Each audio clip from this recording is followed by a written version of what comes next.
Пред се добар ден на сите, ви благодарам на честа што дојдовте денеска да ја посетите инвестицијата биогасна електрана Сарамзалино. Она што цело време го зборуваме, сакам денеска да го видите тука на дело, а тоа е дека обновливите извори за енергија или енергетската транзиција кон обновливи извори за енергија е добра само доколку таквите извори за енергија се разноврсни. Значи не може да има енергетска транзиција ако имате само фотоволтаици или само биогасни електрани или само ветерни електрани или само хидроелектрани, бидејќи сите тие произведуваат електрична енергија во различно време од денот, годината и така натаму, во зависност од условите. Единствено биогасната електрана може да произведува 365 дена, 24 часа. Практично комбинација на сите обновливи извори е единствената добра енергетска транзиција. Биогасната електрана што ја гледате денеска тука е инвестиција практично на 3 компании, на Централ Инвест и Фероинвест, моите компании, Агрија, значи најголемата фарма за свињи и производител на свинско месо во Македонија, и АСП пак од Охрид, компанија за производство на земјоделска амбалажа во Охрид. Практично инвестицијата се градеше 2 години, инвестицијата како вредност е 12 милиони евра, произведува на годишно ниво околу 17 милиони киловат часови, менува 16.000 тони CO2, значи заштедува емисија од 16.000 тони CO2 или практично заменува 700.000 дрва во шума кои што треба тоа CO2 да го прочистат. Биогасната електрана е најголемиот чистач на органски отпад во општеството. Значи све што е органство и што може да се распадне во биогасната електрана е гориво и нус производ од оваа електрана е значи електрична енергија, чист хумус и течност за полевање на полињата како течност со хранливи материи за земјоделието. Значи биогасната електрана практично е најдобриот пример за циркуларна економија, она што го слушаме како дефиниција во општеството.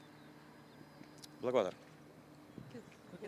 Кажете уште еднаш од какви ѓубрива...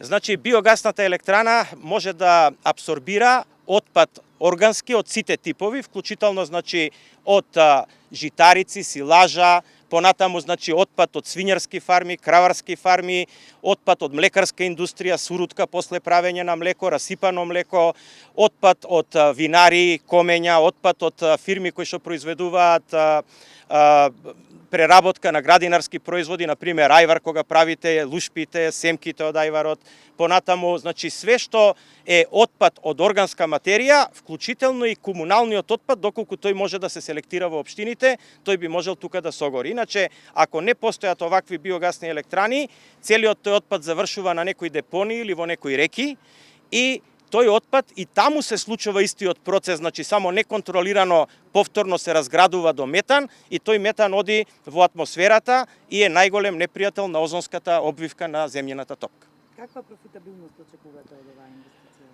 Па ќе го видиме тоа, значи ние сега прва година на работа е, очекуваме дека компанијата ќе работи профитабилно, значи BioEnterprise се вика компанијата која што има тројца сопственици, но мислам дека е добро да ги почекаме резултатите на крајот на годината, а за тоа транспарентно кои за сите други мои компании ќе ви информираме. Да не сакаат да кажат... На крајот на криштата ќе го видите во централен регистар и во завршна сметка. Значи оваа електрана може да произведе електрична енергија за 15.000 семејства.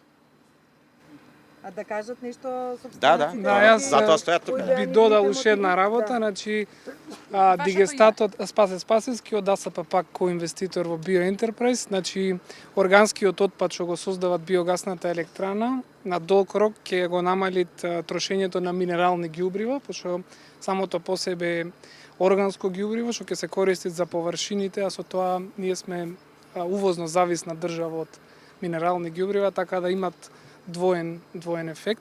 Иначе јас доаѓам од АСП пак компанија од Охрид која е коинвеститор во проектот. АСП пак е 23 години стара компанија која е лидер во производството на рашол плетени пакувања за овошје и зеленчук. Нашите инвестиции во обновливи извори ги почнавме уште во 2012 година со првите фотоволтаици, потоа изградивме мали хидроелектрани и ова ни е трет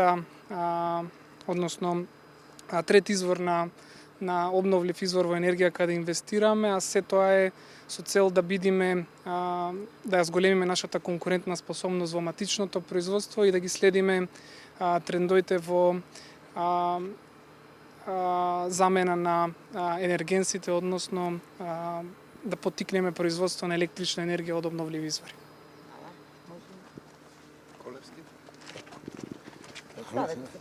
Јас сум Перо Колевски, собственик на Агрија Груп.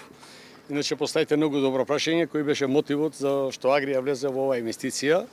Значи, основниот мотив беше тоа што денеска најголем проблем е загадувањето во Република Македонија, а Агрија како најголем производител на свинско месо во Македонија, каде што некаде околу 40%, 38% некаде го снадбува македонскиот пазар со месо и гледаме дека се повеќе и повеќе доаѓаме во ситуација да проблемот со храна станува многу актуелен и беше мотивот од тоа да покри тоа што нели дел од профитабилноста, што се надеваме дека ќе дојде, дека најбитниот дел беше решавање на екологијата во оваа држава.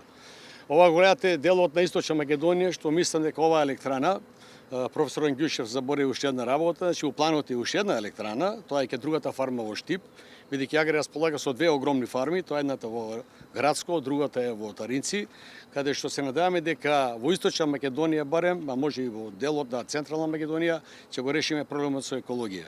Тоа беше основниот мотив што ние влеговме и делот што мислам дека ќе дојде времето кога ќе решаваме и отпад од кланиците, кој исто тој е дел што одредени додатоци кои треба се достават одека во наредниот временски период, ќе се реши и отпад од кланиците.